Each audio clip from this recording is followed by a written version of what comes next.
Takže ahojte všetci naši sledovatelia a fanúšici hokejbalu.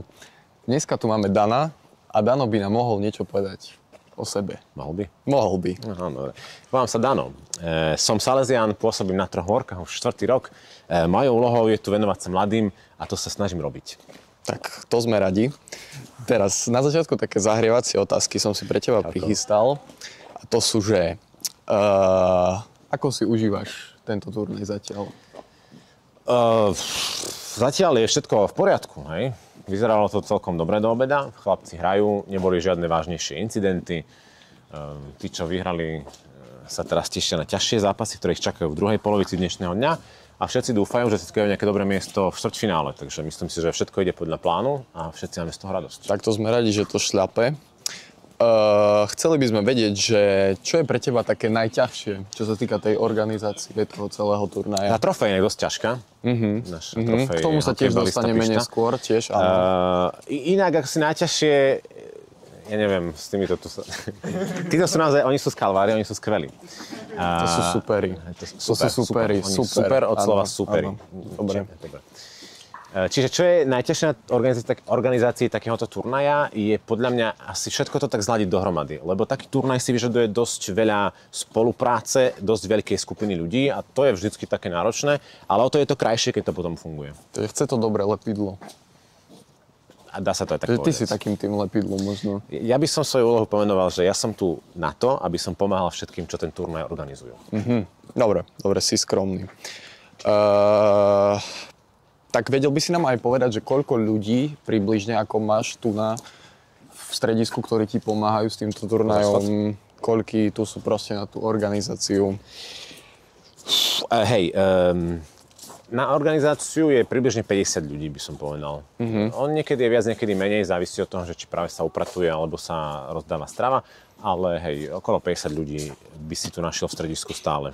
A prečo vlastne my na Troch Horkách máme túto BHTčko? Prečo to nemá niekto iný? Lebo napríklad podľa mňa my nemáme až tak dobrý povrch na to, vieš, máme betónku, na ktorej sa šmyká, nie je to úplne akože ideálne, keby som mal povedať. To máš úplnú pravdu a preto by som chcel využiť túto príležitosť, aby som pozval všetkých sponzorov, ktorí by chceli podporiť naše stredisko a tiež by si predstavili lepšie ihriska v našom areáli. Ochotne prijmeme každú vašu pomoc. Nemáš za čo. No. Prečo je tento turnaj u nás, si sa pýtal? Je to preto, lebo v roku 1996 veľmi šikovní mladí ľudia v tom čase, ktorí radi hrali hokejbal, ale ešte možno viac, ktorí mali radi službu mladým, sa rozhodli, že zorganizujú pre nich takýto športový turnaj.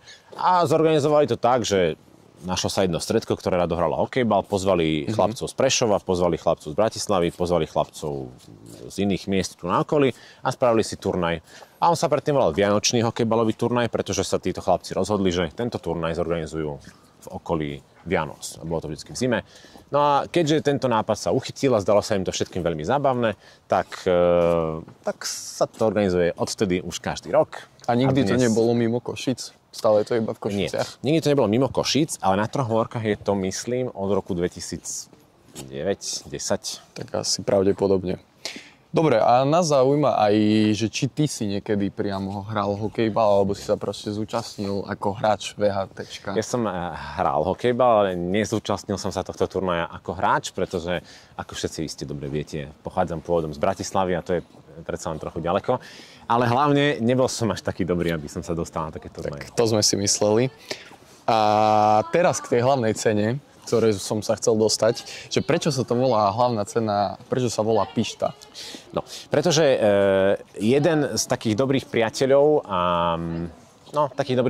toho stredka, ktoré stálo za zrodom tohto turnaja, sa volal Štefan.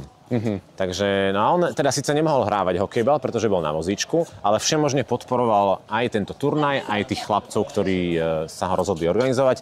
Takže oni na jeho počesť pomenovali túto trofej hokejbalista Pišta. Tak to je pekné. To by malo sa o tom hovoriť viacej. No dobre, a na záver ešte taká klasická otázka, že kto to tohto roku vyhrá? Tak rozhodne vyhrajú všetci, ktorí si z tohto turnaja odnesú nielen góly, ale aj nové priateľstvá a dobré vzťahy. Ale pokiaľ sa pýtaš na to, že ktorý tým to vyhrá, tak bude to ten, kto dá vo finále najviac gólov. Je to tak. Tak to sme čakali. Takže to je asi všetko. Ďakujeme vám za sledovanosť a píšte, komentujte. Ďakujeme.